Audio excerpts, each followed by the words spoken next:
Bonjour à tous, bonjour Alexandre Desprez. Bonjour. Vous êtes motard dans la police nationale et vous publiez donc Les bonnes excuses des mauvais conducteurs, un recueil des meilleures perles que vous avez entendues lors des contrôles routiers. Et au moment des grands départs en vacances, on va s'interroger sur le comportement des conducteurs. D'abord, est-ce que les automobilistes sont vraiment de mauvaise foi? Non, heureusement, pas tous, et heureusement qu'ils Mais respectent il y en le a pas code de la mal quand route. même. Oui, sur plus de 10 années de travail, ça fait un sacré livre, oui. Est-ce que cette mauvaise foi des automobilistes dont on va parler, ça énerve les policiers?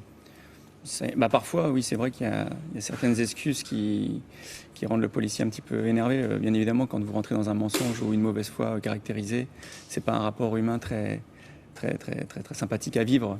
Finalement, la meilleure solution pour attirer l'indulgence du gendarme ou du policier, c'est la bonne foi? Oui, je pense, puisque voilà, quand quelqu'un est de bonne foi, comme dans toute profession ou tout compte tout rapport, c'est toujours plus sympathique de rencontrer ce genre de situation. Alors, vous le disiez, en 10 ans de contrôle, vous en avez entendu des vertes et des pas mûres. Quelle est celle qui vous a le plus marqué? Le plus marqué, moi je les aime toutes, mais c'est vrai que, en fait, la première en 2004, quand j'ai commencé les patrouilles en Seine-Saint-Denis, on avait remarqué un 4x4 vitre noire qui avait franchi un feu rouge, mais le feu rouge était vraiment rouge depuis 3 secondes. Et le monsieur était étonné de se faire contrôler, niait en fait avoir franchi un feu rouge. J'y ai même cru un petit instant, et puis au moment où je lui ai dit d'ouvrir les fenêtres à l'arrière, parce que j'avais remarqué qu'il y avait des enfants, j'entends en chœur oui, oui, il était rouge, on a même dit à papa qu'il était rouge.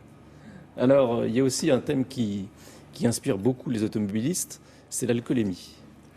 Là, après, c'est vrai qu'aujourd'hui, le taux a baissé c'est vrai que non, voilà, on ne circule pas avec un taux d'alcool dans le sang.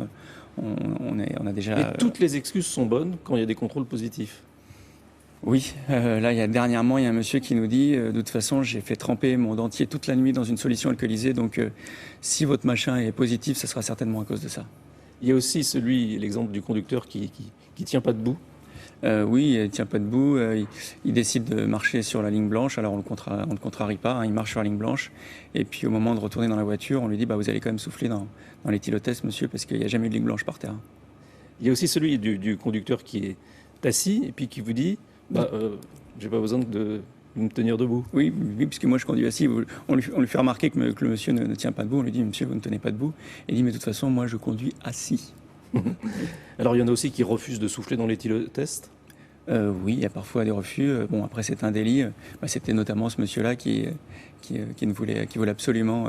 Ou alors, il y a un monsieur, effectivement, oui, qui refuse de souffler car il nous dit qu'il est asthmatique. Alors, on l'invite à la prise de sang. Là, il nous dit non, je suis hémophile. Et puis, on lui dit vous allez souffler dans l'éthylotest. Et là, il nous dit non. On lui dit pourquoi? Et là, il est franc, il dit je suis complètement bourré. Alors, il y a aussi le cas de l'automobiliste qui est contrôlé pour un contrôle d'alcoolémie, et puis il vous dit non, c'est trop tôt. Oui, à cette heure-là, oui, c'est vrai que le monsieur, il est franc, il dit non, là, vous me contrôlez les 15 heures, je serais négatif, entre autres, parce que vous me contrôlez beaucoup trop tôt. Donc c'est de la bonne foi, mais encore une fois, non, on ne circule pas avec de l'alcool dans le sang. Le téléphone au volant, ça inspire pas mal aussi des automobilistes. Oui, que ça soit. Ça, c'est un fléau, hein. Il y a des nouvelles règles, nouvelles lois qui ont été votées, notamment une femme on arrive à sa hauteur, elle est en pleine communication, donc on lui fait signe de se stationner, elle s'arrête, elle ouvre sa fenêtre, on arrive à côté d'elle, on lui dit alors madame le portable, et elle nous dit 06 24 42. Les feux rouges? Les feux rouges, il y a un monsieur qui jure sur la tête du code de la route qu'il n'a jamais vu le feu rouge et qu'il n'a jamais franchi le feu rouge, c'est intéressant. Écoutez, moi monsieur l'agent, je passe là tous les matins, si vous m'aviez dit que vous étiez là aujourd'hui, je ne l'aurais pas fait. Oui. Les excès de vitesse, là aussi, grande source d'inspiration. Excès de vitesse, en moto, un monsieur qui roule très très vite, on reste derrière lui, et bien évidemment il ne regarde pas dans ses rétros puisqu'il est un peu la tête dans la bulle, comme on dit. Donc on vient lui taper sur l'épaule. Là il est un peu surpris, on s'arrête sur le côté, il nous dit moi je crois aux esprits, je crois que c'était un esprit qui me touchait l'épaule, ne me refaites jamais ça en fait. Et puis il y a cette femme qui conduit à 210 km/h. Et qui se fait réveiller par un flash. Oui, ça avait fait la une des faits divers où elle se fait flasher. Elle dit heureusement que je me suis fait flasher, ça m'a réveillé. Et dans la voiture, il y a quand même les enfants, la belle-mère, tout le monde dort derrière. Hein. Donc, les retraits de points, ça c'est une grande source d'inspiration aussi. Voilà, les retraits de points, on a déjà eu un automobiliste qui nous proposait de l'argent en nous disant prenez cet argent, payez-vous un resto, mais m'enlevez pas de points, j'ai eu trop de mal à avoir mon permis de conduire.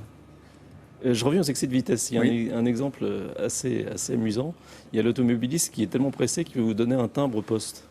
Celle-là, alors est-ce que c'est une histoire qu'on m'a un timbre? Il y a un monsieur, enfin c'est sur les points où après son infraction, parce que je reviens là-dessus, je pense à une des histoires où effectivement il encourt une perte de 3 points et en fait on lui rend son permis de conduire et il nous dit mais vous me le poinçonnez pas? Et puis celui aussi qui conduit avec le permis d'un ami. Oui, bon, alors ça, oui, je peux vous donner le permis d'un ami parce que j'ai plus de permis ou je n'ai pas de permis sur moi mais j'ai mon carnet de santé si vous voulez. Ou j'ai plus de points, est-ce que je peux vous donner le permis de ma femme qui est assise à côté de moi? C'est lui qui est au volant, quoi. Alors on va terminer peut-être un petit peu plus sérieusement sur les conseils avant les grands départs. Bon, c'est les mêmes conseils que d'habitude. Oui, bah, respecter les distances de sécurité, notamment sur autoroute, les ceintures enfants et adultes, bien évidemment.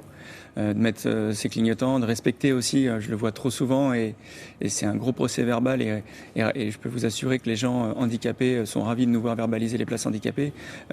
Dans les places sur les stations d'aire d'autoroute, vous avez des places handicapées qui sont réservées aux personnes prioritaires avec une carte, et ils ont besoin de l'ouverture de porte. On ne se gare pas sur ces places bleues quand on n'a pas de carte. Est-ce que quand même le comportement des automobilistes a changé depuis quelques années? Oui, depuis 20 ans, la vitesse a été réduite sur les autoroutes et puis il y a beaucoup moins de décès constatés, heureusement. Merci. Merci à vous. Thierry, Merci vous beaucoup. prenez la voiture? Merci beaucoup. Mais moi, je reste prudent. Mais ça me rappelle un des sketchs de Fernand Reynaud, vous savez, ce qui se terminait un peu comme ça. Mais tu vois, je te l'avais dit qu'on aurait des ennuis à rouler dans une voiture volée. Bon, ben voilà, c'est pour conclure cet entretien. Merci beaucoup, messieurs. À bientôt, Roland. Et